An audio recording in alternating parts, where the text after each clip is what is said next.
ప్రస్తుత పరిణామాలు చూస్తుంటే అమెరికా, రష్యాలు అంతరిక్ష యుద్ధానికి తెరతీస్తున్నాయా అంటే అవుననే చెప్పవచ్చు. ఉక్రెయిన్కి సహకరించే అమెరికా శాటిలైట్లను లక్ష్యంగా చేసుకొని దాడులు చేస్తామని రష్యా ఇటీవల హెచ్చరికలు జారీ చేసింది. రష్యా అంతరిక్ష సంస్థ ఈ నెల 16న భూమి దిగువ కక్షలోకి ఉపగ్రహాన్ని ప్రయోగించిందని అమెరికా రక్షణ శాఖ తెలిపింది. ఇది అంతరిక్షంలోని ఉపగ్రహాలను పేల్చేసే సామర్థ్యం కలదని, అదే కక్షలో ఉన్న తమ ఉపగ్రహం NSA 314 దెబ్బతీయడానికే రష్యా ఈ చర్యకు పూనుకుందని ఆరోపించారు. దీనిపై రష్యా విదేశాంగ శాఖ అధికారి ప్రతినిధి స్పందించారు. అయితే సోయజ్ 2.1B నౌక ద్వారా కాస్మోక్ 2576 ప్రయోగించిన మాట నిజమేనని పేర్కొన్నారు.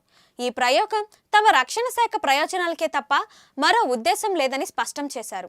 అమెరికా ఉపగ్రహం, తాజాగా రష్యా ప్రయోగించిన ఉపగ్రహం రెండూ ఒకే కక్షలో ఉండటం ఎంతకు దారితీస్తాయో అని అంతరిక్ష నిపుణులు ఆందోళన చెందుతున్నారు.